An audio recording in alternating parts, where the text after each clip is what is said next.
Assalamualaikum warahmatullahi wabarakatuh. Alhamdulillah, kita bersyukur kepada Allah Subhanahu wa taala atas segala nikmat yang telah Allah berikan kepada kita. Masyaallah muslimin, jamaah subuh yang dirahmati oleh Allah Subhanahu wa taala dan sahabat rumah Quran as-sunnah dimanapun berada, pada kesempatan ini kami akan menyampaikan tentang sholat khauf.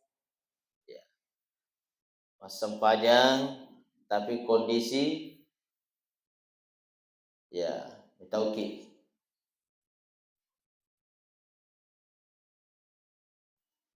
Dalil normatif sholat khauf. Jadi sholat khauf diperintahkan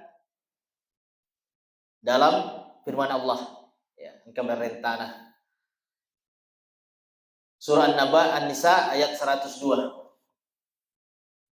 Yang artinya, dan apabila kamu berada di tengah-tengah mereka, lalu kamu hendak mendirikan sholat bersama-sama mereka, hendaklah segolongan dari mereka berdiri sholat bersamamu dan menyandang senjata. Mungkin dalam sementara perang, sementara mamusuki natama watue meloki mamusu materu tamatoni watue, kita mau perang terus tapi waktu sudah masuk, padahal kita tahu tentang sholat di awal waktu. Apalagi dalam suasana perang dibutuhkan amal ibadah, amalan-amalan yang hebat. Makanya sholat justru tidak boleh ditinggalkan pada saat perang pun. Bagaimana caranya? Maka sebahagian melaksanakan sholat, sebahagian memegang senjata. Kemudian apabila mereka yang sholat bersamamu sujud, atau telah menyempurnakan satu rakaat, maka hendaklah mereka pindah dari belakangmu untuk menghadapi musuh. Selesai satu rakaat. Ini yang kelompok pertama. Maka dia mundur untuk berjaga-jaga lagi. Berjaga-jaga, kemudian tadi yang berjaga-jaga maju untuk sholat bersama imam. Kalau waktu itu bersama Nabi. Si selai. Memang masuk sana sebab dia nak kena perhati. Dan hendaklah datang golongan yang kedua yang belum sholat, lalu sholatlah mereka denganmu, dan hendaklah mereka bersiap siaga dan menyandang senjata. Ini Al-Quran surah An-Nisa ayat 102. Itu cara dari ayat salah sholat khauf, misalkan dalam perang. Walaupun salat khauf itu tidak hanya dalam perang saja, cuma kebanyakan intinya ada rasa ketakutan. Kemudian sifat salat khauf di perjalanan. Banyak sekali tata cara salat khauf, dan tata cara salat khauf yang paling terkenal ialah ketika dalam keadaan perang di perjalanan.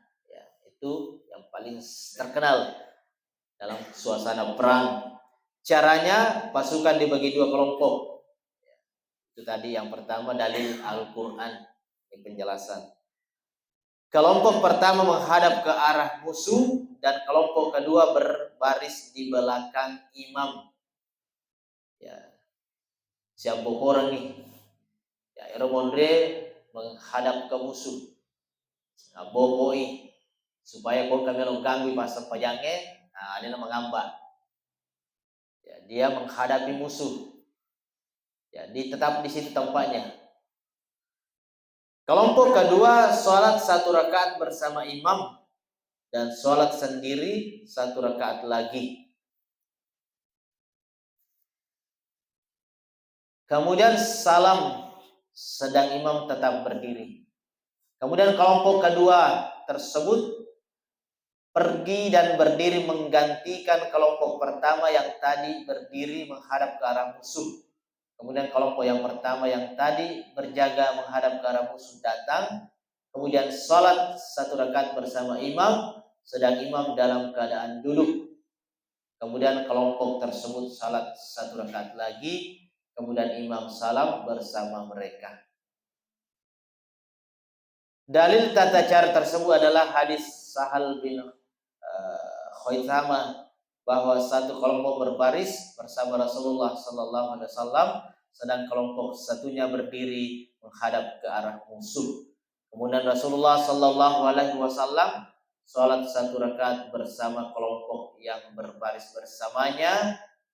Kemudian beliau tetap berdiri, sedang kelompok tersebut meneruskan sholat. Kemudian pergi menghadap ke arah musuh. Setelah itu datanglah kelompok lain. Kemudian Rasulullah Sallallahu Alaihi Wasallam sholat bersama mereka pada rakaat tersebut.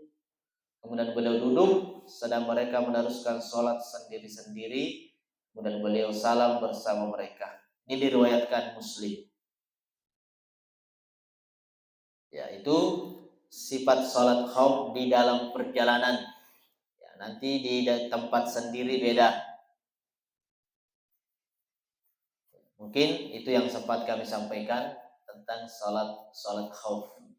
Mudah-mudahan bermanfaat bagi kita semua. Kita tutup dengan hamdalah dan doa kafaratul majalis. Alhamdulillahirabbil alamin. Subhanakallahumma bihamdika asyhadu an la ilaha illa anta astaghfiruka wa atubu ilaik. Assalamualaikum warahmatullahi wabarakatuh.